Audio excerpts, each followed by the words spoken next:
안녕하세요. 머니바게트입니다. 우리 구독자분들이 어떤 종목에 관심이 많은가 해서 알아봤는데요. 생각보다 SCHD에 관심이 정말 많으시더라고요. 제 채널에서 구독자분들이 어떤 검색어를 많이 쓰셨나 해서 알아봤거든요.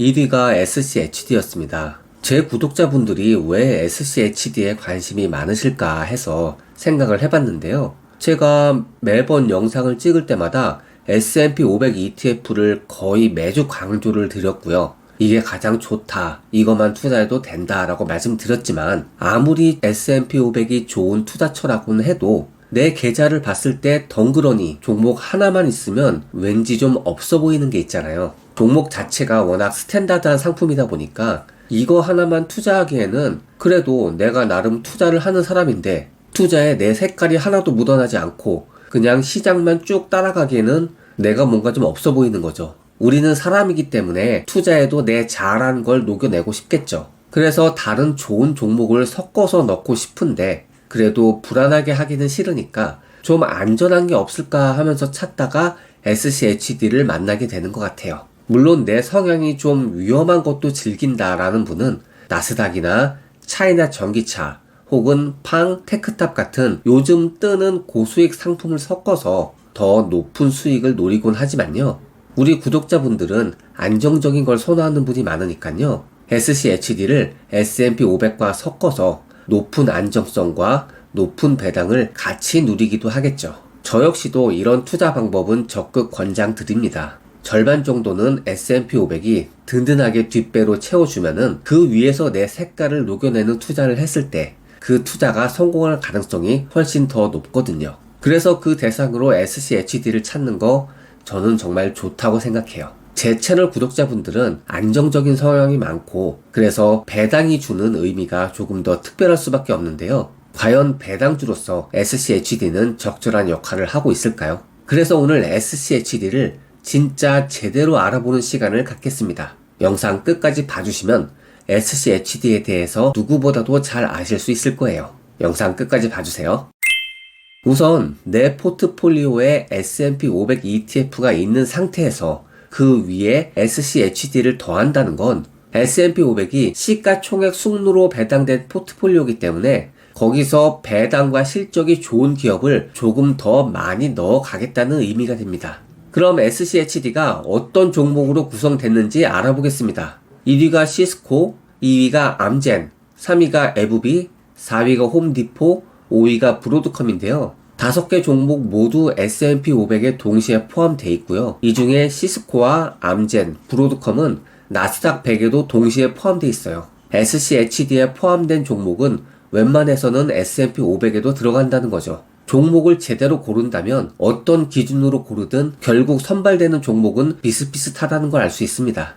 단지 그 안에서 구성 비율을 어떻게 하느냐, 어떤 종목의 가중치를 더 높게 주느냐의 차이겠죠. S&P 500, SCHD 각각 포트폴리오에 포함하는 기준이 다른데요. 가장 큰 차이라면 S&P 500은 시총이 큰 기업을 우선 선발하고 SCHD는 실적이 좋은 기업을 중시한다는 거예요. 양쪽 모두 이익을 내야 하는 기업인 점은 똑같지만 그 허들을 통과한 후에 그 안에서 기업을 선별할 때 S&P 500은 큰 기업 순으로 선별을 하고 SCHD는 실적과 배당을 보고 선별을 하는 거죠. 물론 이것 외에도 거래량이나 유통 주식수 같은 여러 가지 기준이 있어서 좋지 않은 기업이 기준에만 들어서 통과하는 경우는 거의 없다고 봐야 됩니다. 가령 베트남의 빈페스트 자동차 같은 주식이 있는데요. 최근까지 엄청난 화제였죠. 상장되자마자 시총 900억 달러를 넘어서 테슬라에 이어서 자동차 업계 시총 2위에 올랐어요. 그런데 이 회사는 겨우 1년에 자동차 2만 대를 팔까 말까 합니다. 그렇다고 전기차에 대한 뚜렷한 기술력이 있는 것도 아니에요.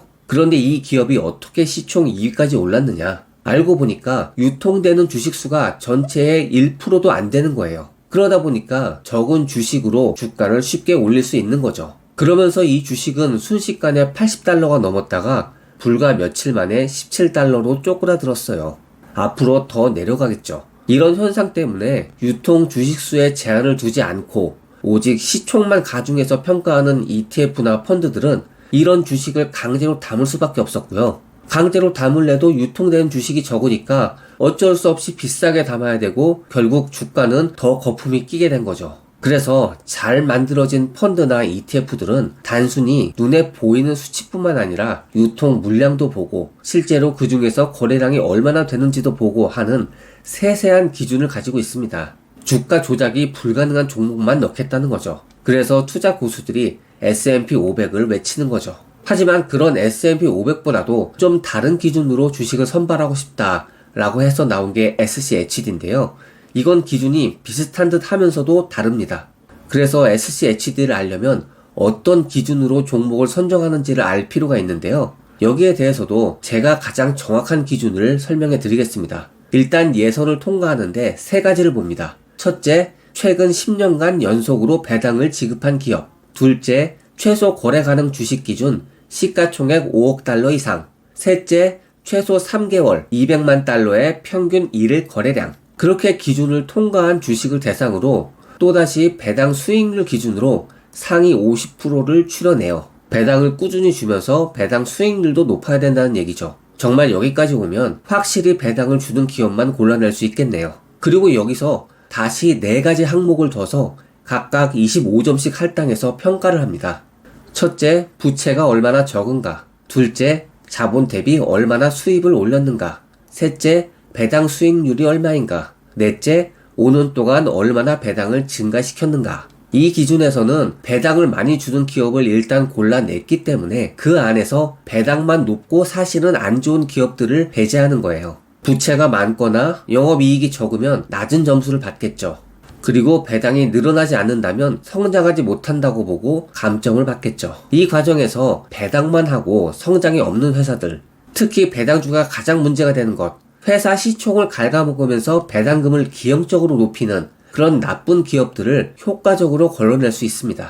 그래서 S&P 500이랑 지향점부터가 다른 겁니다. S&P 500은 회사가 이익을 내느냐 못 내느냐 그게 중요한 거고, 아무리 회사가 크고 미래가 창창해 보여도 지금 이익을 못 내면은 우리는 지수에 포함시킬 수 없다. 테슬라 같은 경우에도 2020년에 흑자를 내고서야 겨우 연말에 S&P 500에 편입될 수 있었어요. 우리는 이익을 내는 회사만 모으겠다. 그래야 시장 수익률을 완벽히 따라갈 수 있다라는 주의예요. 어차피 시장은 우상향하기 때문에 우리는 반드시 승리한다는 논리죠. 반면에 SCHD는 회사 크기가 뭐가 중요하냐? 지금 배당 잘 주고 수익률 좋은 회사를 모으면 그게 승리하는 거 아니냐라는 거죠. 배당주는 늘 옳다는 주의고요. 단 배당주 중에서 엄격하게 심사를 거쳐서 문제가 될 만한 이상한 배당주만 걸러낸다면 시장 수익률이 안 좋을 때도 배당으로 충분히 만회가 가능하지 않겠냐라는 논리입니다. 둘 중에 어느 쪽이 더 옳은지는 실적을 보고 판단할 수 있겠죠. 한국에는 SCHD를 따르는 ETF로 에이스 미국 배당 다우존스가 있고요. 소울 미국 배당 다우존스, 또 타이거 미국 배당 다우존스가 있는데요. 일단 배당을 중시하니까 배당을 실제로 얼마나 줬는지 알아보겠습니다. 국내에서 SCHD 계열 ETF 중에 가장 역사가 긴 소울을 보겠습니다. 가장 기간이 길기 때문에 배당 추이를 알기 적합하거든요. 9월에 32원, 8월에 26원, 7월에 32원, 대략 이 정도 수준에서 배당을 줘서 1월부터 9월까지 256원을 줬고요. 1년으로 환산하면 341원, 현재 ETF 가격이 9,580원이니까 3.56%의 배당률입니다. 타이거 미국 배당 다우존스도 아직은 2달밖에 안 됐지만 일단 3.68%로 비슷한 수준이에요.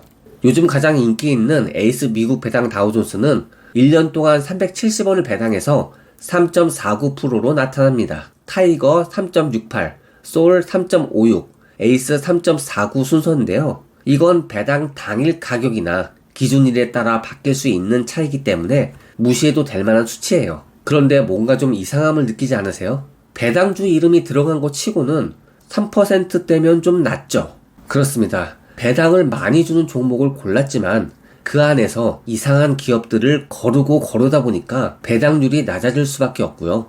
우리는 알아야 돼요. 이 정도 배당이 건실한 기업 중에서 높은 배당을 받는 수준이라는 걸요. 이 이상으로 배당이 높은 기업들 분명 많이 있습니다. 하지만 이거보다 더 배당이 높을 경우에는 그거는 자칫 성장을 갉아먹으면서 주는 배당이 될 수 있기 때문에 배당을 많이 받는다고 해도 주가가 낮아지면 의미가 없잖아요. 그래서 제가 배당의 함정에 당하지 말라고 늘 말씀드리죠.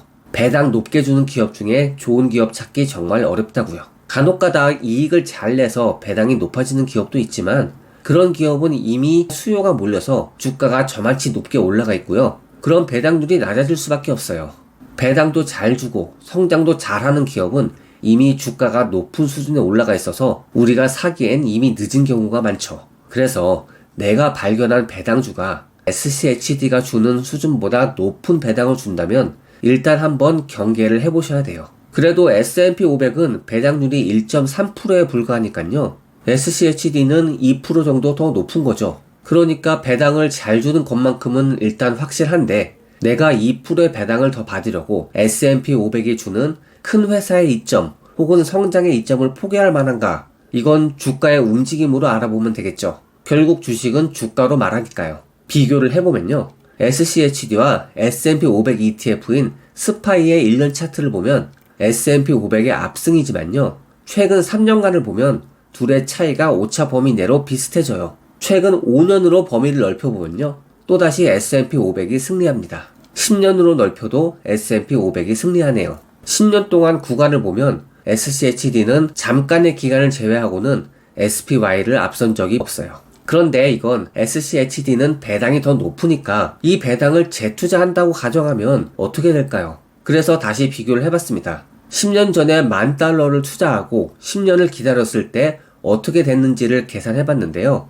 SCHD는 $29,718, SPY는 $32,097로 배당을 감안해도 SPY의 승리예요. 여기까지만 보면 SCHD도 결국 S&P 500에 밀리는구나 라고 결론 내릴 수밖에 없는데요. 우리가 주목할 건 최악의 해 부분입니다. 가장 많이 떨어진 해에 SPY는 18.17% 하락했는데 SCHD는 5.36%로 선방을 했다는 거죠. 그렇다는 건 SCHD에 선정된 기업들이 하방이 더 탄탄하다는 말이 되고요. 그렇다는 건 내가 꾸준한 수입이 필요하다면 안정적인 현금 흐름을 만들 수 있다는 점에서 SCHD의 역할이 충분히 있다는 거죠. 그리고 또 한 번 증명된 건 아무리 날고 기든 펀드라도 장기적으로는 S&P 500의 수익을 따라갈 수는 없다. 그나마 SCHD가 근접하게 따라가면서 변동성을 줄여줬고 그런 틈새 시장 면에서 SCHD의 경쟁력이 있다라는 겁니다. 그래서 S&P 500을 투자를 하면서 SCHD를 적절히 포함해야 할 때도 있어요.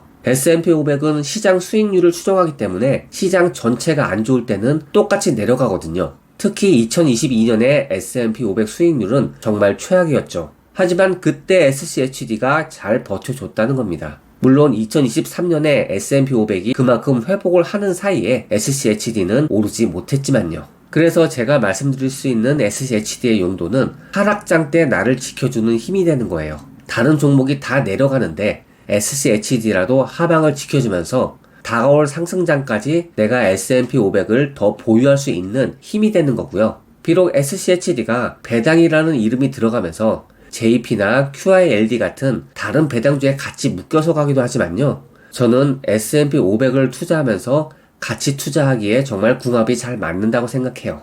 하지만 단점도 확실하죠. 지금 실적이 좋은 회사라고 해도 작은 기업들이 포함되어 있다 보니까 매출 구조가 다변화되지 못했을 가능성이 크고 이런 기업은 변수 하나하나에 취약하다는 거죠. 그래서 배당과 부채, 이익률 이런 SCHD가 선정하는 기준들을 모두 만족하는 기업은 금융이나 소비재, 정유같이 특정 섹터에 집중될 수밖에 없고요. 내가 만약 SCHD 하나에만 투자한다면 제대로 된 분산 투자는 불가능하다는 겁니다. 그래서 SCHD는 단독으로 가져가지는 마시고요. 다른 종목, 특히 S&P 500 같은 시장 전체에 투자하는 펀드와 함께 가져갈 필요가 있어요. SCHD는 배당과 성장 두 가지를 모두 잡는다고 하지만 세상 모든 올라운드가 그러하듯이 두 가지를 한다는 건 두 가지 모두 애매하게 하는 겁니다. 이런 단점에도 불구하고 SCHD가 시장에 성공적으로 안착한 데에는 투자자들 사이에 어쨌든 배당과 성장 사이에서 균형이라는 게 뭔지를 보여줬다는 겁니다. SCHD 이상으로 배당을 주는 건 경계해라 라는 기준점을 제시한 거고요. SCHD만큼의 성장성도 보여주지 못한다면 그런 기업은 거들떠 보지도 말라는 말도 되죠. 배당주의 부작용이 일어나지 않는 최대 폭의 배당 수준, 그걸 제시했다는 점에서 SCHD의 가치는 충분하다고 생각합니다. 오늘 영상 여기까지였고요. 구독과 좋아요 모두 감사합니다.